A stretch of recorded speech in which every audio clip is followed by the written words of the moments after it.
Assalamualaikum warahmatullahi wabarakatuh. Waalaikumsalam warahmatullahi wabarakatuh.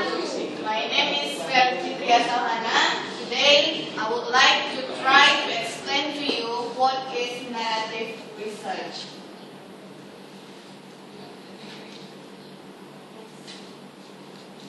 Okay, before we start our discussion today, I would like to ask you to empty your cap so that may be filled. You know that if we have a the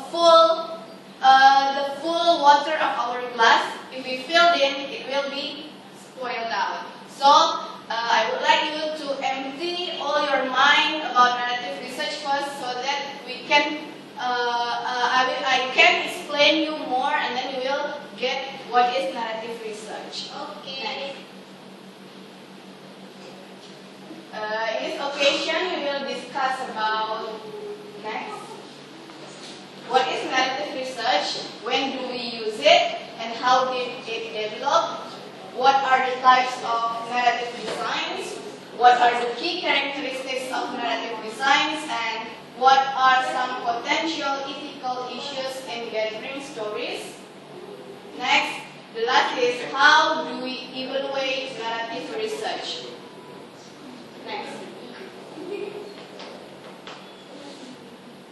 Okay.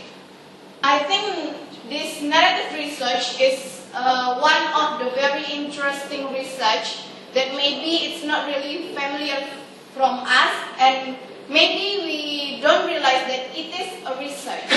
Narrative research is, in narrative research designs, researchers describe the lives of individuals, collect and tell stories about people's lives, and write narratives of individual experience.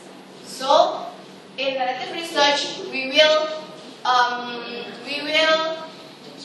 explain the stories of people experience. Next, we use narrative research when we have individuals willing to tell their stories, and we want to report their stories. This is very interesting because in this research, we will write someone's experience, the real experience, and for the teachers, it will be very useful. Next. Within the field of education, several trends influence the development of narrative research.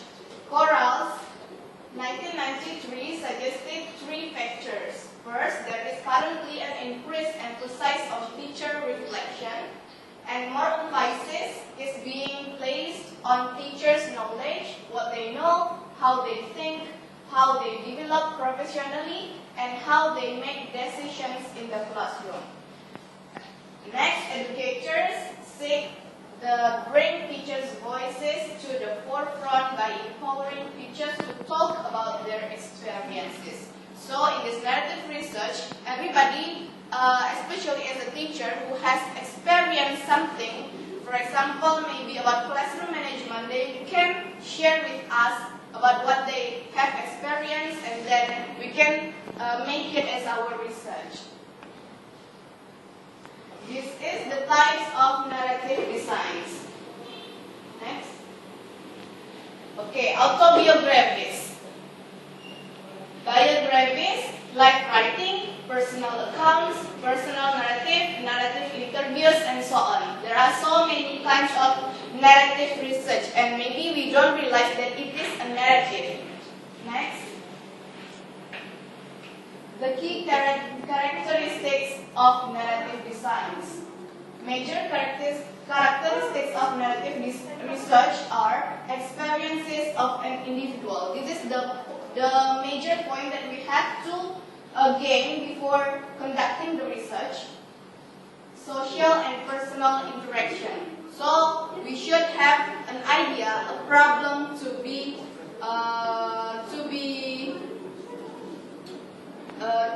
conducted as a research. And then chronology of experiences, past, present, and future experiences. So if we have a participant, so that we can gain can gain more the past, present, and future experience of our future participants. And life stories, first-person oral accounts of actions obtained through field text or data, restoring or retelling or developing a meta story from the field text. So after we hear the story of our participant, we should rewrite it in a chronology order. And then next, coding the field text for themes or categories, incorporating the context or place into the story or themes, collaboration between the researcher and the participants in the study, such as negotiating field text. So this is very important for us as a researcher to collaborate with our participant. Next. This is the steps in conducting narrative research. The first step is identify a phenomenon to explore that addresses an educational problem. So the first thing that we have to do is identify the problem that we will take as our research topic.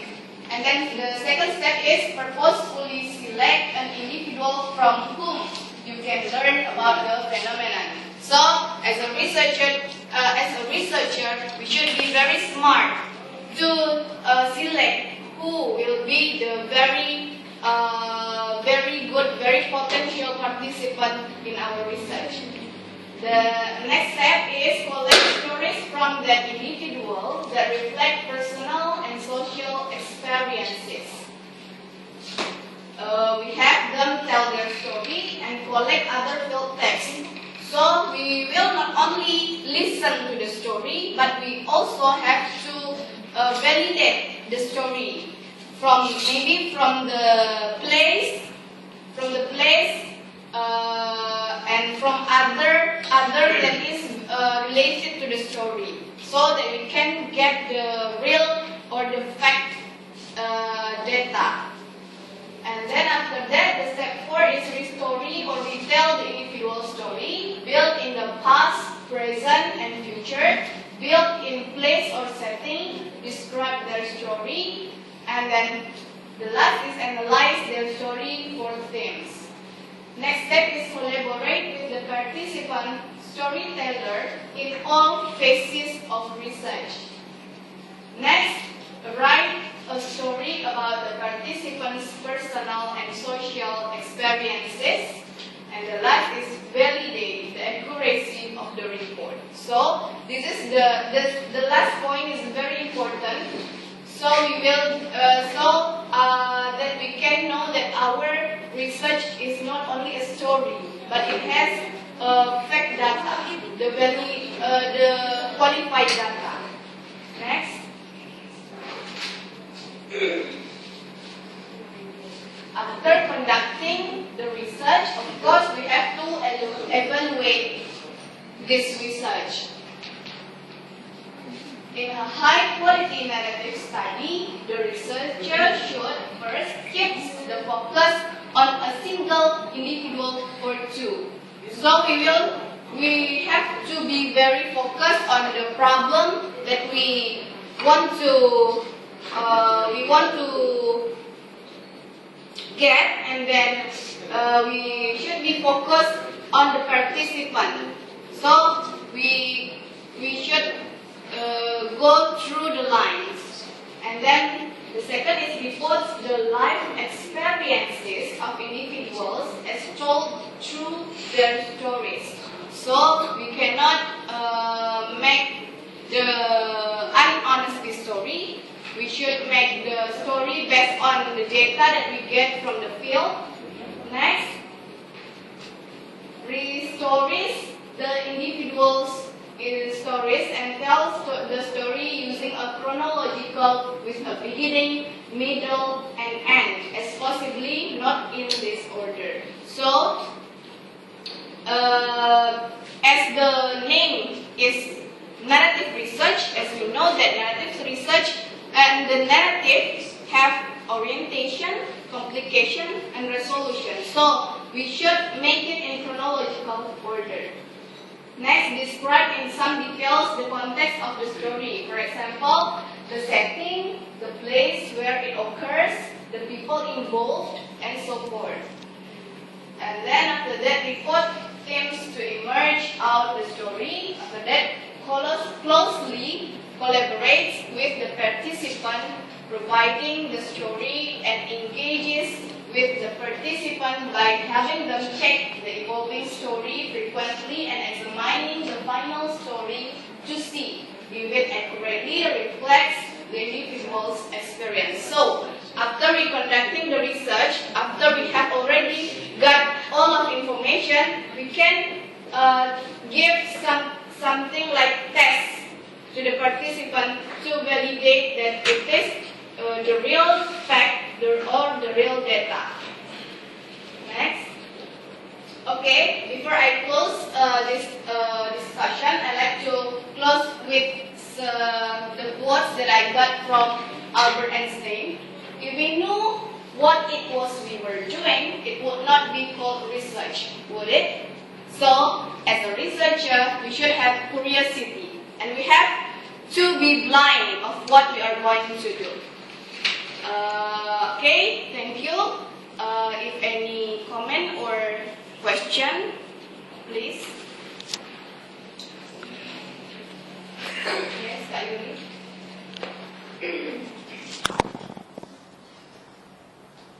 My name is Safi Juli Ayuzi. I want to ask you about the test. What kind of test we use in evaluate the narrative research?